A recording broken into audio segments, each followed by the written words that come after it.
start preparing for a global debt crisis. In fact, you should have been preparing already because we all knew this was coming. Hey everybody, JJ here. You're watching Bolt to the Bust. It is October 21st. It's Wednesday. Thank you for joining me today. Headline here out of foreignpolicy.com. Prepare for the global debt crisis.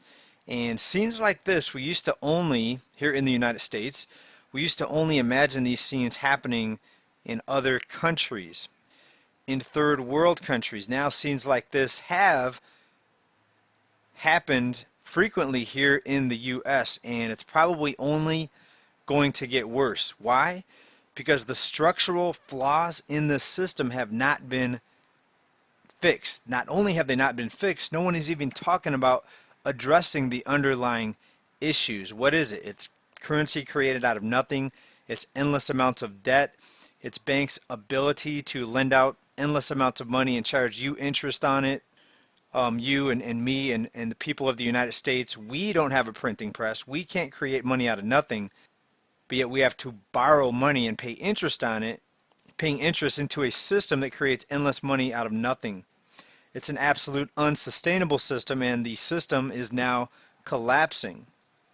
And now we have the shutdown because of the sickness as the scapegoat for the correction and the crash, and that way the flaws in the system will not be blamed. It'll only be blamed on the shutdown. And that's why you see all of the news reports out there saying this is the CV recession, this is the Rona recession of 2020, and so forth. I think most of you know this. So this article stating the obvious, we knew this was going to happen for many years. We've been documenting it on this channel. It also says here the global financial crisis was just a prelude for what could be coming next. The next administration better be ready.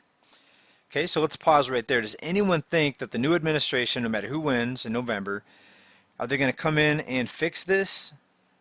No one's talking about fixing the underlying issues. It's just more debt. It's more stimulus. It's debt on top of debt on top of debt. So the world's largest debtor nation here, the United States, their solution is going to be more debt, more stimulus, more borrowing, more bailouts. In the meantime, the cost of living continues to skyrocket. Now this article talks about globally, not just the United States. And that's pretty scary because there's going to be no safe haven. The entire globe is under this failed economic system. So what are they going to do? They're going to try to come in with a new form of currency. It's going to be a digital dollar. The IMF's been proposing this, and that is the plan. Now people here in the United States say, why would we listen to the IMF? Well, ask yourself, is that what we're going to do, or is something else going to happen? And this article goes on to say a new administration will need to act quickly and deftly to avoid outright default scenarios at home and abroad. So what are we going to do to avoid default? Well, we're going to borrow more money. We're going to raise the debt ceiling. We're going to allow people to stay in their homes that they can't afford, both renting and mortgages. They're probably going to have to implement some sort of universal basic income to keep people from starving. And like I was talking about here in the last few episodes from the IMF, it says it right here. A growing number of economists and policymakers are beginning to talk about the need to shift to a new, possibly digital monetary regime whose contours remain unclear. And you've probably heard that floated out there for many years. A cashless society, a digital currency. You see, they don't want the people to have paper currency. They don't want people to transact outside of their control, outside of their vision. That's been the plan all along, and now they have the reason to implement this, the crisis. So they create the crisis, then they come in as the saviors with more dire, drastic measures that further erode any individualism or freedom that you thought you had. Folks, get ready. I mean, they're coming out and they're telling us what the plans are. It couldn't be more clear. It's no longer just a crazy theory, as some people have tried to accuse people that have spoken out about this. It is here. They're admitting it. The plans are laid out on the table. It's clear to see, so we need to start preparing. Wall Street Journal today, New York Fed official, Fed corporate bond buying has helped the economy. Right? That's all this is. This entire economy is simply a product of the Fed. If the Fed steps back and stops buying, the entire failed system collapses. The entire Ponzi scheme collapses. Yahoo Finance, jobless claims preview. This will be confirmed tomorrow, but it's likely another 870,000 Americans filed for new unemployment claims last week. This is an absolute disaster that keeps on defying this narrative of a V-shaped recovery. People are hurting. Millions of people barely hanging on by a thread.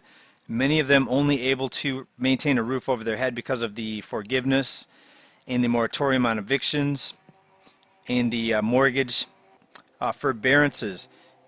Some people in many states are not getting unemployment. CNBC article right here. 2 months later, some states still haven't paid out the $300 unemployment boost. It's not a good position to be in, to be dependent on a handout. What's it going to be next? People are not going to get their Social Security. Will they yank Social Security away from us? Well, it wouldn't surprise me. And you say that you've earned it, you're going to get it. Well, these people thought that unemployment benefits were going to be there for them as well, and they were in for a rude awakening. Here's a deceptive headline right here. This is out of ProPublica.